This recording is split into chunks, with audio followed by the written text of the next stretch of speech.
Hello, welcome back to Quilt and Color. My name is Shalina, and I'm so happy that you're back again today to join me for the 15 Minutes to Quilt Challenge. I'm working on reproducing this beautiful antique quilt that I saw at a pharmacy museum in New Orleans. I plan to use 30s fabrics for my quilt. Let's get started. So let me show you the components of this quilt. I showed you this project last year in December, and we made a lot of progress on it. So today I just wanted to show you, these are some squares that I'm using for this quilt. I sewed 2 squares right sides together all the way around except for a little opening, which I could use to turn them right side out. And you can see that most of these have the same front as they have on the back, but my plan is to actually mix and match them now, so that the quilt will not look the same from the front and the back. But so far I was trying to make them the same, but here you can see that there's a difference. And here I started switching them out, because I think it'll be more fun if the quilt does look different from the right side than it does from the from one side to from the front side and the back side. This quilt I think is a 2-sided quilt, so either way would be fine. And then I also have a whole bunch of other squares I need to sew together to be able to make enough squares for this whole quilt. Some of these fabrics are gifted to me, and I really appreciate that. And then I also added some other fabrics that I thought would go well with this quilt. So not everything here is a 30s fabric or a 30s reproduction, but there's a lot of them that are. You can see this sweet fabric here. From the 30s. And then there's other ones that I added. In addition to the squares, I also have a bunch of yo-yos. And this is my favorite part here. Let me show you the yo-yos. And I have to tell you, these yo-yos are just so much fun. They're so lightweight. It feels like you're playing with bubbles. And I could probably just spend all day just playing with these, doing nothing but just touching them and moving them around, because they are just so much fun to touch.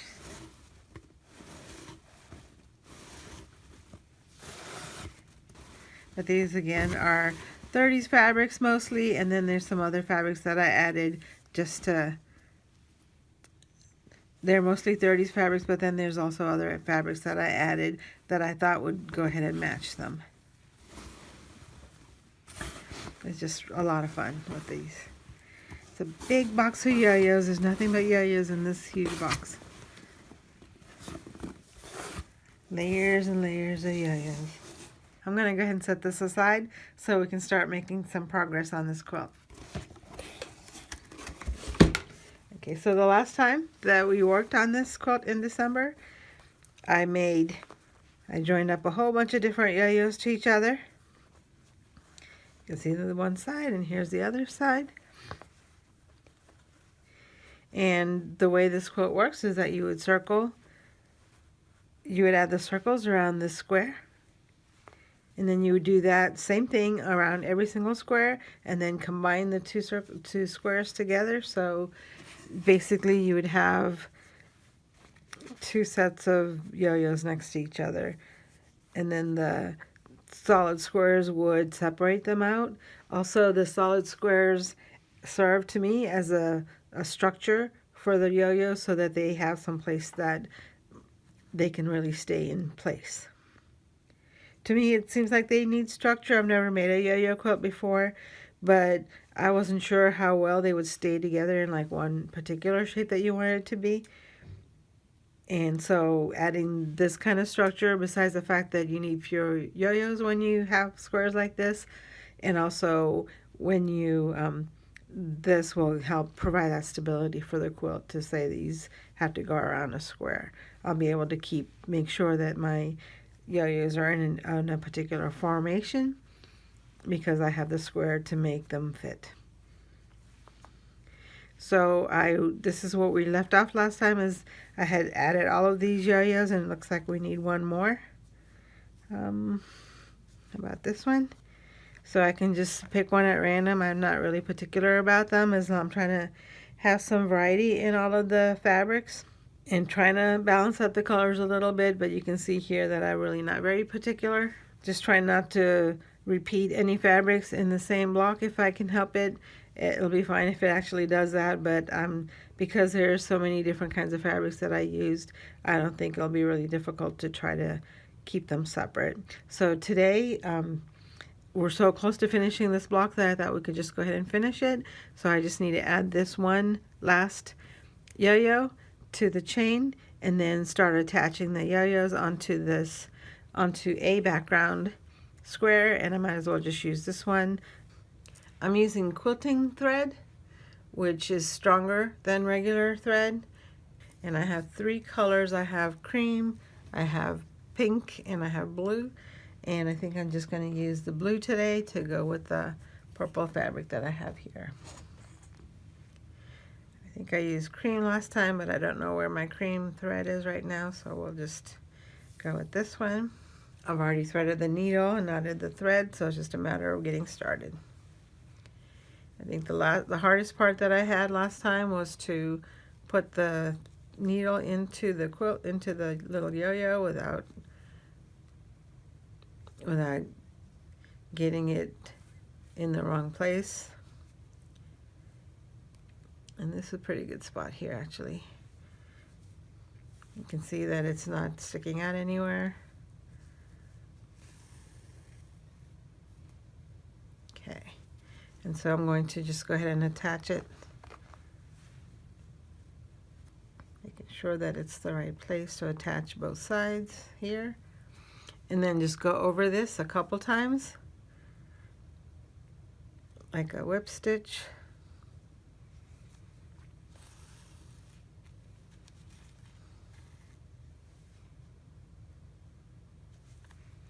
And it's really tempting to keep going through this over and over again just to secure it, but I think we decided last time that 2 or 3 rounds is actually plenty for this yo-yo. So I am finished with this part, so what I need to do now is to take the thread from here to here so that I can attach it to this. So I'm going to put it back through here.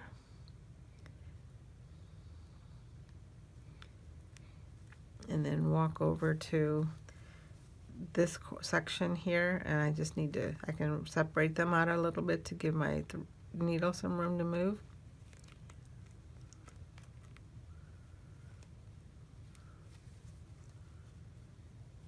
And it's been a year since I've done any of this, so it's going to take me a little minute to get into the groove of this.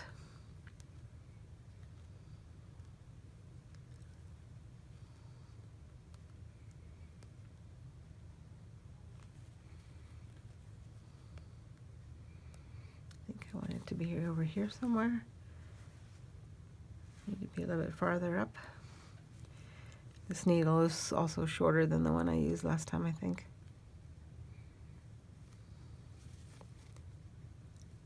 Okay, I think I see here that it's not sticking out anywhere. Oops, lost my needle again.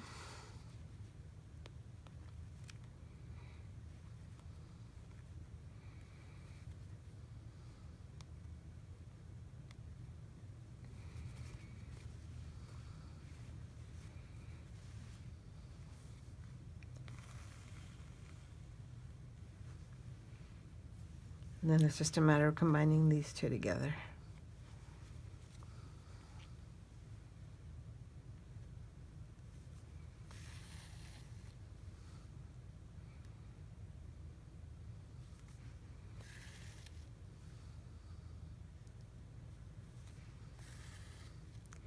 And voila, we have a chain.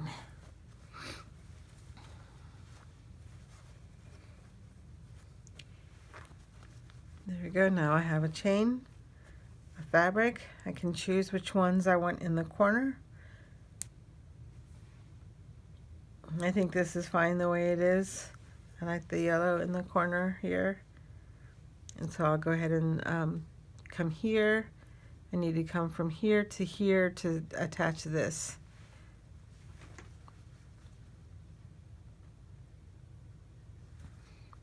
I don't know if this... Yeah, I'll just start here. I don't know about the corner whether it needs to be touching, but I think it probably wouldn't hurt to have it touch also, to have it touch the square, to secure it to the square.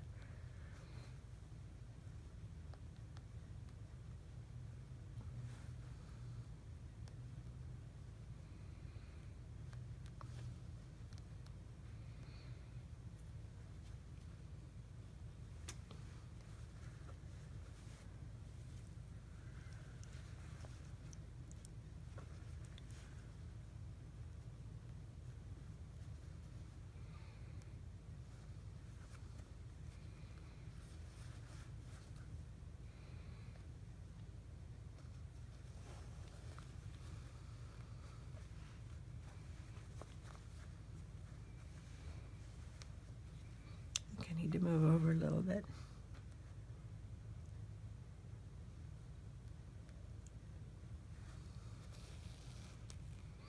Okay. I think if you wanted to, you could put little dots or whatever using a removable pen just to decide where the dot should, where the join should be, but I'm just going to wing it. I don't think it's necessary. I think all of these shapes are flexible enough that they'll be fine wherever I put them. I might change my mind about that later, but I think it's okay for now.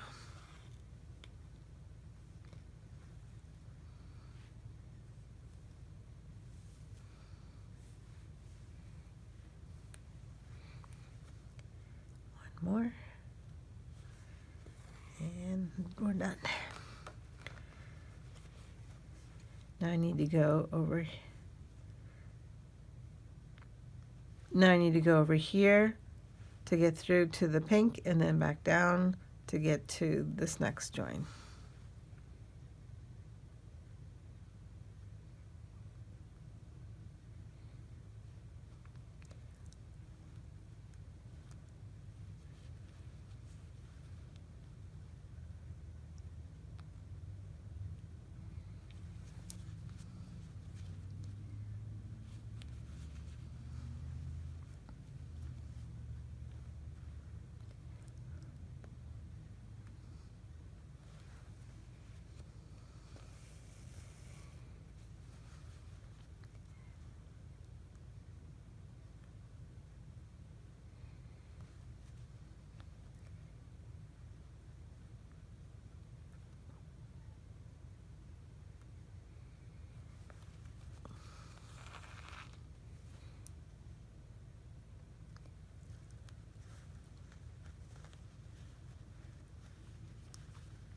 So last time I couldn't decide whether or not I should just go around or go ahead and attach them to the square at the same time. And right now I'm thinking that probably going ahead and attaching them to the square would probably be a better deal, because then I don't have to go through this process again.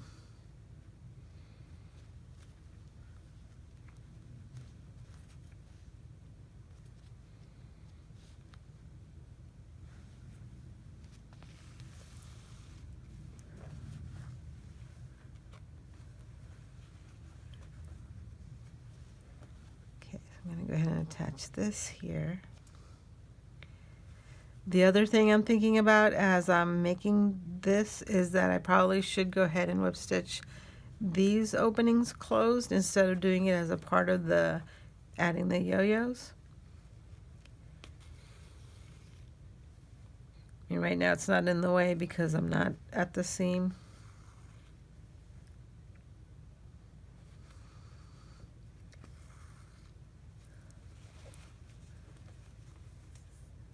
I suppose I don't have to go back up and around. I could just go straight through. So for this part, it'll be easy because I can just whip stitch to this part and then go straight to this. Okay, that's why I wasn't, this is why I didn't try to attach it to the square, because I can actually just go this direction instead of having to go up and down for all of these. Okay. Sometimes it takes me a while to think all that through, but eventually I get there. Okay, so now I think I'm just going to whip stitch these closed.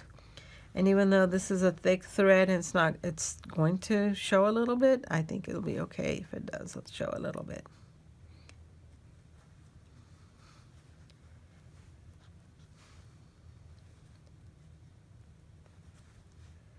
There's a little thread here from the previous stitching, maybe. I like to be able to hide that if I can.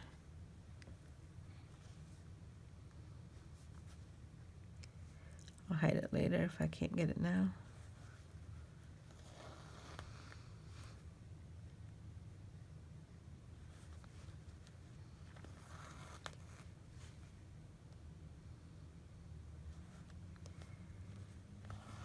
Okay, so I'll just stop talking so that you can work on your project. And I'll put some music on in the background. Oops, forgot to set the timer since I already started. Okay.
Okay, there goes my timer. So I'll just attach the rest of these yo-yos to the square off camera, and then I'll show you where I left off when I finish. So I went ahead and finished off my block. Here's what it looks like from this side. Here's what it looks like from the other side. They're not perfect, but I think that as I add the other blocks around it, it will stretch them into the proper position. So I'm not worried about them at all. It took about 3 15-minute sessions to attach the yo-yos to the square. And it'd say another 15 minutes to cut, sew, and press the center square, and then maybe another hour to make the yo-yos. This is not a quick project at all, but it's something that you make when you just want to slow down and do something relaxing to take your mind off of things, and just to make, sometimes when you feel like life is going too fast, it's a good way to make life slow down just by taking the time to make something slow like this. I really like the way this turned out, and when I attach this to the other blocks once I make them, I think it's going to be a really lovely quilt and something that I'd be proud to have on my bed. I hope that you were inspired by this slow stitching project with working with hand stitching, and I hope that you were able to get a lot done in your 15 minutes to quilt today. Don't forget that you can enter for a drawing to win a book that I wrote especially for quilters. And it's very easy for you to enter. There's 2 ways. One is that if you worked for 15 minutes today, just leave a note in the comment to tell me what you worked on today. You also get an entry in the drawing just for watching this video. And to enter for that drawing, just let me know in the comments something that happened in the video today. I'll put links here and in the description box below if you missed the last video, so you can make sure you don't miss that. You can still enter for that drawing as well if you missed that yesterday. I'll draw the winners on January 1. It's really inspiring for me to be able to see them, and I thank you so much for sharing those with us so we can all see what you're up to, and we can all get some encouragement and motivation to continue on with our 15 minutes to quilt journey. Thank you for watching. I appreciate all of your support, and we'll see you in the next video.